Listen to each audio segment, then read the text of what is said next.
मुहर्रम का रोज़ा सही है? প্রশ্ন উত্তরগুলো বাংলায় দেওয়া হোক নাকি? জি হ্যাঁ। আশুরা রোজা কখন? আজকে তো জুমার খুতবাটাই আশুরা রোজা সম্পর্কে ছিল। প্রশ্নকারী বোধহয় জুমার খুতবায় উপস্থিত ছিলেন না নাকি? তো তারপরও আশুরা রোজা কখন রাখতে হবে? দেখেন এই বছরে এই মাসে, এটা তো মুহররম মাস, কালকে হচ্ছে তাসুয়া, তারপরের দিন হচ্ছে আশুরা। শনিবার 9 তারিখ আর রবিবার 10 তারিখ, এই 2 দিন রাখতে হবে। 9 আর 10 এই 2 দিন রাখতে হবে, যে শনিবার এবং রবিবার।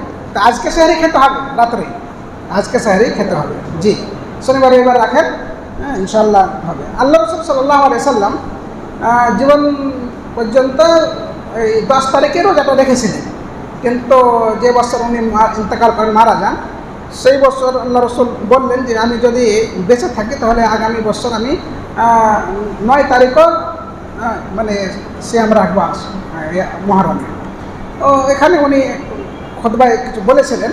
তারপরও জুমহুর উলামা আর যেটা মত সেটা হলো যে ওখানে উদ্দেশ্য ছিল যে রাসূলুল্লাহ সাল্লাল্লাহু আলাইহি সাল্লাম 9 এবং 10 তারিখ উভয় দিনে রোজা রাখতেন, এটাই ছিল। তাই আমরা ওটাইকে সঠিক মনে করি। 9 এবং 10-এ রাখা আমরা চেষ্টা করি, এটাই বেশি ভালো। তারপরে যদি কেউ 9 তারিখে না রাখতে পারে, 10 তারিখে রেখে নেয়, তাও যথেষ্ট আছে।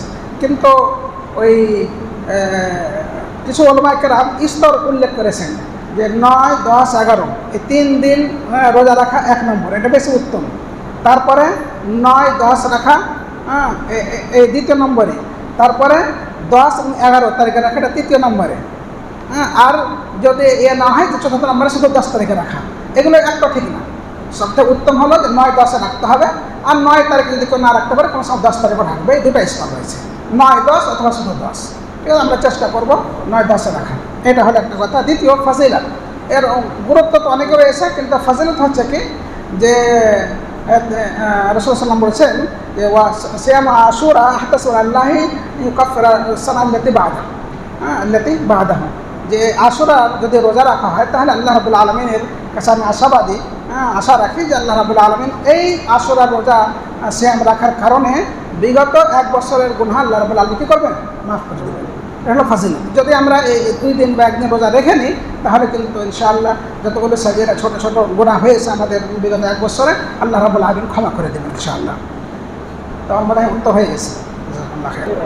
যারা জান্নাতি হবে, জান্নাতবাসী হবে, সমস্ত লোকেরাই আল্লাহ রাব্বুল আলামিনের দিদার করবে। ঠিক আছে, এটা হচ্ছে সবচেয়ে বড় নিয়ামত আল্লাহ রাব্বুল আলামিনের, এরপরে আর কোনো নিয়ামত নাই। সবচেয়ে বড় নিয়ামত হচ্ছে আল্লাহ রাব্বুল আলামিনের দিদার। তো যারা জান্নাতে যাবে তারাই দিদার করবে, নিম্ন হোক বা যারা জান্নাতে যাবে তারা দিদার করবে। হ্যাঁ, শনিবারের দিন রোজা রাখা যাবে? জি, শনিবারের দিন রোজা রাখা যাবে কি যাবে না, এই মর্মে একটি যে হাদিস আছে, সে হাদিসটি সহিহ বা যঈফ, এটা নিয়ে মুহাদ্দিসিন এবং মুহাক্কিকিন উলামাদের মধ্যে মতভেদ রয়েছে।